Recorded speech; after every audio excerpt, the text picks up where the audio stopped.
Hello everyone. इस video में मैं आपको एक बहुत ही मज़ेदार स्टोरी बताने वाले हैं, कहानी बताने वाले हैं, जिससे आपको बहुत ही अच्छी शिक्षा मिलने वाली है। इसलिए इस कहानी को हर एक व्यक्ति को और जो भी स्टूडेंट हैं उनको सुनना चाहिए। यह जो कहानी है यह MP English bridge course class 9th के वीक 5 में शामिल है। तो इस स्टोरी को आपको अच्छे से सुनना चाहिए क्योंकि इससे बहुत अच्छी सीख मिलती है। तो वीडियो को पूरा ज़रूर देखें और इस स्टोरी को आप हिंदी और इंग्लिश में अच्छे से समझें। तो चलिए अपन ये स्टोरी स्टार्ट करते हैं। इस स्टोरी का नाम है Ramu and the wolf. Ramu एक व्यक्ति का नाम है और वुल्फ मतलब भेड़िया। उसकी एक स्टोरी है। देखिए तो इसमें क्या होता है। आपको एक पिक्चर दिख रही है।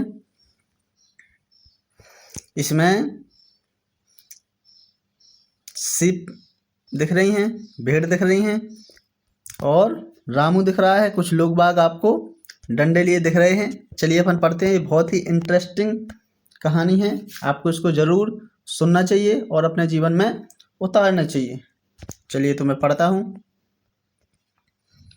The villagers heard Ramu crying for help. गांव के लोगों ने रामू को चिल्लाते हुए सुना कि वह क्या हेल्प के लिए चिल्ला रहा है। तो यह आवाज़ किसने सुनी? विलेजर्स, गांव के लोगों ने सुनी। They run towards the hill side to help the boy. वे लोग वहीं पहाड़ी थी उसकी तरफ भागे, उस बच्चे की हेल्प करने के लिए, रामू की हेल्प करने के लिए। Carrying big stick in their hands, बड़ी बड़ी डंडे लेके हाथों में। When they reached there they found that there was no wolf.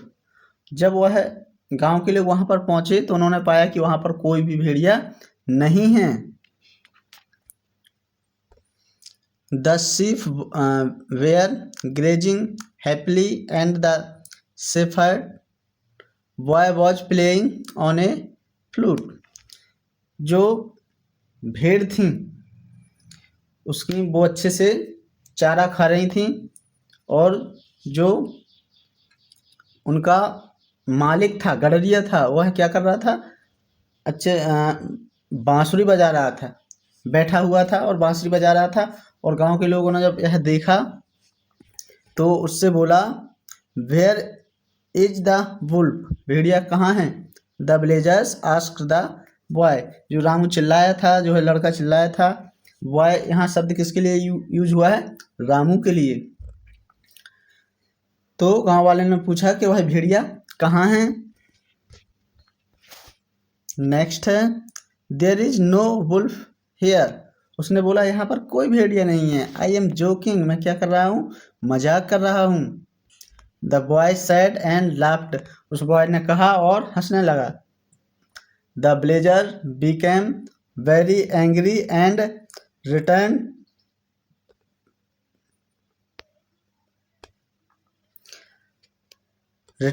Their work. जो गांव के लोग थे वह बहुत गुस्सा हुए और अपने काम पर वापस लौट गए। Next day the boy played the same trick. अगले दिन भी रामू ने यही ट्रिक अपनाई। The villagers again reach there to help the boy.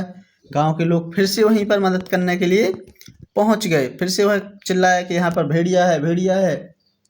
तो गांव वाले फिर से वहां पर पहुंच गए उसकी मदद करने के लिए। But when they came to know that the boy was lying. लेकिन फिर से जब वहां पर आए तो उन्होंने जाना कि जो रामू है, जो वो लड़का है, वह क्या बोल रहा है? झूठ बोल रहा है।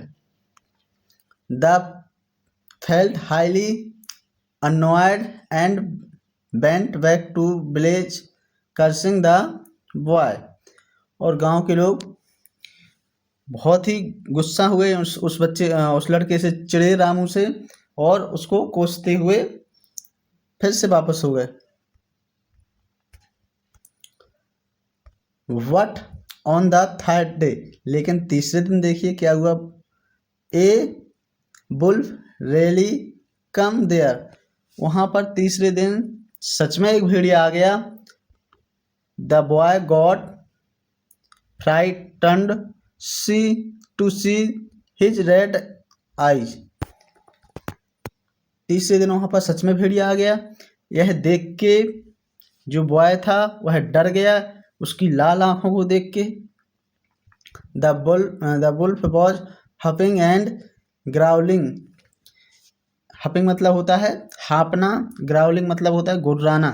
ठीक है बच्चों, तो जो बुल्फ था वो क्या कर रहा था, हाँप रहा था और गुर्रा रहा था, जो भेड़िया था जो। He began advancing towards the flock of sheep. और वह भेड़िया जहाँ भेड़ों का झुंड था उसकी तरफ बढ़ा। gnashing his teeth and lolling his tongue. अपने दांत दिखाते हुए और जीभ को ऐसा उल्टा पुल्टा करते हुए आगे बढ़ा। The boy lost his courage and began trembling with fear. और जो लड़का था रामू था, वह अपना साहस खो गया। करेज मतलब साहस, और ट्रेम्बलिंग मतलब होता है कांपना, विथ फियर और डर से बहुत जोर से कांपने लगा। He shouted wolf wolf please help. वह जोर से चिल्लाया कि यहाँ भेड़िया है, भेड़िया है, मदद कीजिए। But to no avail. लेकिन यह उसकी पुकार बेकार गई, कोई वहाँ पर नहीं आया, क्योंकि यह झूठ बोलता था। झूठ बोलता था ना, आपने देखा है कि 2 बार उसने बुलाया तो गांव वाले आ भी गए, लेकिन ये क्या करता था, मजाक करता था, गांव वालों को परेशान करता था। लेकिन तीसरे दिन सच में आ गया भेड़िया। जब इसने बुलाया तो वहाँ पर कोई भी व्यक्ति नहीं आया, क्योंकि सब लोग सोच रहे थे कि जो रामू है वो मजाक कर रहा है। This time no one came to help him. वहाँ पर इस बार कोई भी गांव का नहीं आया। The villagers thought that Ramu was up to his old tricks. गांव वालों ने सोचा कि रामू जो पुरानी ट्रिक्स है, फिर से मतलब मजाक है, वो कर रहा है, इसलिए कोई भी वहाँ पर नहीं आया। The wolf killed many sheep of Ramu. भेड़िए ने बहुत सारी रामू की मार दी, बहुत भेड़ों को मार दिया। Ramu return home weeping. और रामू घर पर रोते हुए घर पर वापस चला गया, क्योंकि उसकी बहुत सारी भेड़ों को किसने मार दिया था, एक भेड़िए ने मार दिया था। मोरल इसमें क्या है, people do not trust a lawyer. लोग बाग जो लायर व्यक्ति रहता है, जो झूठा व्यक्ति रहता है, उस पर विश्वास नहीं करते हैं, ना ही करना चाहिए। ये इसमें अपन को सीखने को मिलता है। ठीक है, अंडरस्टैंडिंग द पैसेज। इसमें कुछ क्वेश्चन दिए गए हैं, उनके आंसर मैं आपको अभी बता देता हूँ। इसके बाद एक मैचिंग दी है, इसको भी कंप्लीट करना है। Fill in the blanks. यहाँ पर कुछ सेंटेंस दिए गए हैं, इसको आपको 1 वर्ड में लिखना है, तो ये भी मैं बता देता हूँ। लेट्स ग्रामर में अपन प्रीपोजिशन पढ़ने वाले हैं, फिर प्रीपोजिशन टाइप के फिल इन द ब्लैंक्स हैं, उनको भरेंगे। ठीक है, और ये स्टोरी अपनी ख़त्म हो जाएगी। तो चलिए इनको देखते हैं। First question is, how did the villagers react when they realise the boy had lied. गांव वालों ने क्या रिएक्शन दिया जब उनको रियलाइज हुआ कि बॉय झूठ बोल रहा है। तो इसका आंसर क्या हो जाएगा, the villagers become very angry and annoyed. गांव वाले बहुत ही गुस्से और उससे चिढ़ गए थे। They return to their work cursing the boys. वह सभी अपने घरों काम पर वापस लौट गए थे, उस लड़के को कोसते हुए। Second question is, what happened on the third day. Third day क्या हुआ। On the third day a wolf really came. तीसरे दिन वहाँ पर सच में एक भेड़िया आ गया. The boy got frightened and shouted for help, but no one came because they thought he was lying again. और रामू क्या डर से कांपने लगा. उसने चिल्लाया हेल्प के लिए, लेकिन वहाँ पर कोई नहीं आया क्योंकि सभी सोच रहे थे कि वह क्या झूठ बोल रहा है. Third question, what did the wolf do in the end. भेड़िया ने लास्ट में क्या किया. In the end the wolf killed many of Ramu's sheep. उसने रामू की जो भेड़ें थी बहुत सारी मार दी थी. इसके बाद मैचिंग देखिए. Ramu played tricks, villagers carry big sticks, wolf killed the sheep were killed, moral people do not trust a liar. ये इनकी मैचिंग हो जाएंगी. फिल इन द ब्लैंक्स आप भर लीजिए, दिख रहे हैं. इसके बाद one word substitution. The feeling irritated और बोथर्ड बाय समथिंग, मतलब किसी से चिड़चिड़ाहट की जो फीलिंग रहती है उसको क्या बोलते हैं, अननॉयड बोलते हैं. Using bad words to express anger, अपने गुस्से में कुछ गलत शब्द बोलना क्या कहलाता है, कर्सिंग. फीलिंग स्कैर्ड और अफ्रेड बोलते हैं फ्राइटन्ड, डरना किसी चीज़ से या डरने वाली भावना को क्या बोलते हैं, frightened. A gentle farm animal cover with wool, उसको बोलते हैं sheep. The ability to be brave and face fear difficulties, ऐसी क्षमता, बहादुरी वाली क्षमता और जो डर का भी मुकाबला कर सकता है उसको क्या बोलते हैं, करेज. ठीक है. इसके बाद इसमें ग्रामर का एक टॉपिक है प्रीपोजिशन वाला, उसको अपन पढ़ते हैं. Let's learn grammar.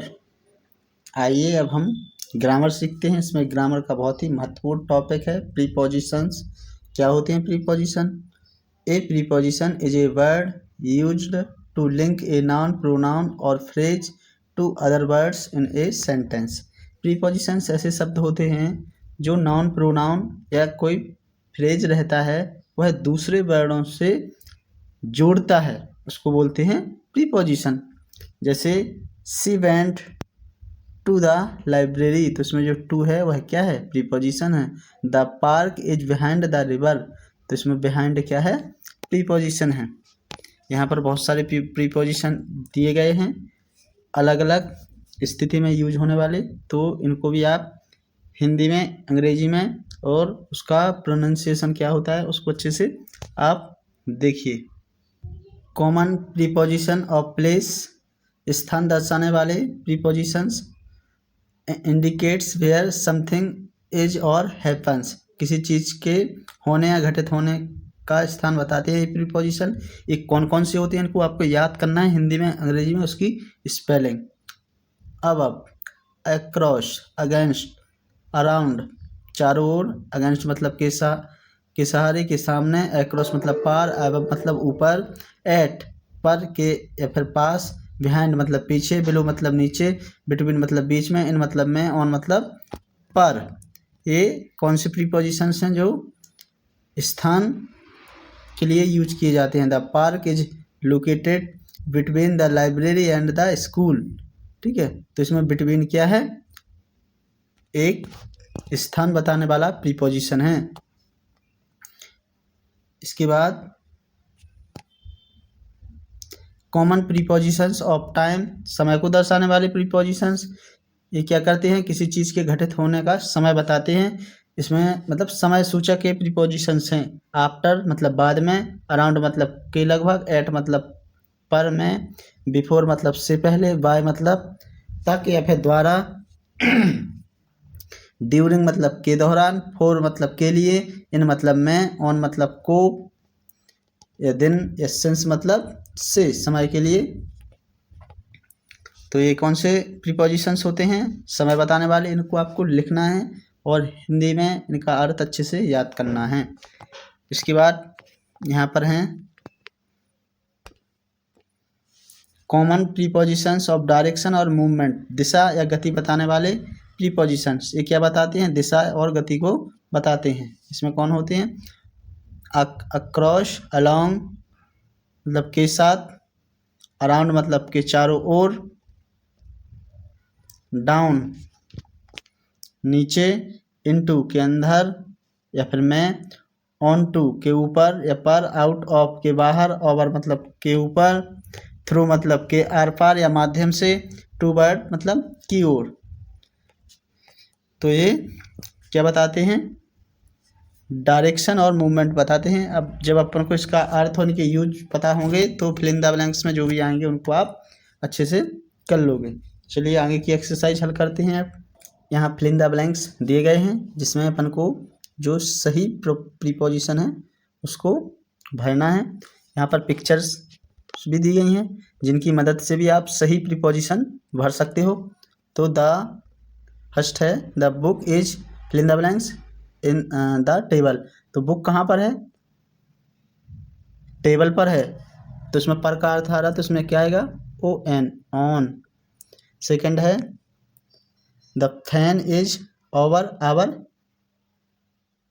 Our head. तो इसमें ओवर आएगा, OVER।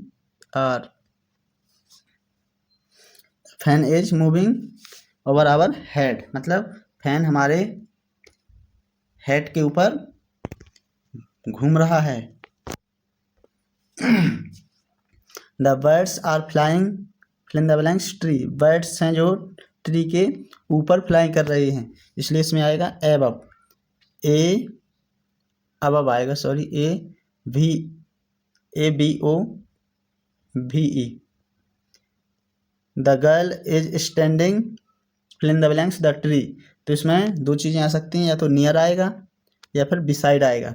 जो लड़की है वह पेड़ के नीचे भी है, पास में भी है और पीछे भी है, तो इसमें बिसाइड अपन भर देंगे, VESIDE।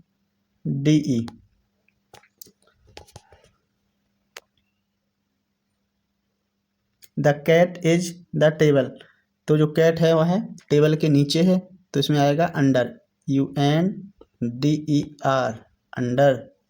इसके बाद माउस बॉक्स इसके बीच में है, तो इसमें आएगा बिटवीन, BETWEN। ठीक है, सही स्पेलिंग आप अच्छे से लिख लें। The cat is in the box. Cat किस में है? बॉक्स के अंदर है। तो इस प्रकार से आपको भरना है। फिर इसमें प्रीपोजिशन को अंडरलाइन करना है। तो the book is on the table, तो इसमें ऑन है। The fan is moving over our head, तो इसमें ओवर हो जाएगा, इसमें नियर हो जाएगा, इसमें अप हो जाएगा और इसमें बिटवीन हो जाएगा। इनको आपको अंडरलाइन करना है। फिर से आपको फिल इन द ब्लैंक्स भरना है। यहाँ पर कुछ आपको फिल इन द ब्लैंक्स के रूप में प्रीपोजिशंस दिए गए हैं। तो पहले में क्या आएगा? रवि इज स्विमिंग इन, तो फर्स्ट वाले में आएगा इन। ठीक है। A dog is jumping over fence, तो दूसरा वाला हो जाएगा over. I can not write with, तीसरा वाला हो जाएगा विथ, जिसमें विथ आएगा। Yoga, young man are doing yoga under, इसमें फोर वाला अंडर हो जाएगा। एक पेड़ के नीचे यंग मैन योगा कर रहे हैं। The bird is flying above the tree, तो इसमें फिफ्थ वाला अबव हो जाएगा। इसके बाद इस पिक्चर को देख के आपको एक पैराग्राफ बनाना है, तो आप सभी स्टूडेंट इसको देखेंगे और उसको कंप्लीट करेंगे। ठीक है ना। तो जो MP इंग्लिश ब्रज कोर्स का जो वीक 5th था वह कंप्लीट हो गया है। आप इसको अच्छे से नोटबुक में कर लीजिए, क्योंकि यह पेपर में आने वाला है, क्वार्टरली पेपर में आता है। और साथ में सबसे महत्वपूर्ण जो रहता है, यदि आप इनको छोटे छोटे जो वर्ड हैं इसमें वो पढ़ना आप सीख जाते हो, तो जो आपका मेन सिलेबस है उसको आप समझने में आपकी बहुत ही आसानी हो जाती है। इसलिए आप जितने भी लेसन दिए गए हैं उनको बहुत अच्छे से पढ़ना सीखिए। इसमें जितने भी ग्रामर के टॉपिक दिए गए हैं उनको अच्छे से समझिए, उनकी डेफिनेशन अच्छे से याद कीजिए। ठीक है, तो चलिए फिर मिलते हैं अपन नेक्स्ट वीडियो में। यदि आपको वीडियो अच्छा लगा है तो वीडियो को लाइक कर दीजिए और यदि आप चैनल पर नए हैं तो चैनल को सब्सक्राइब कर दीजिए, साथ में अपने दोस्तों तक भी इस वीडियो को शेयर कीजिए। ठीक है, थैंक यू।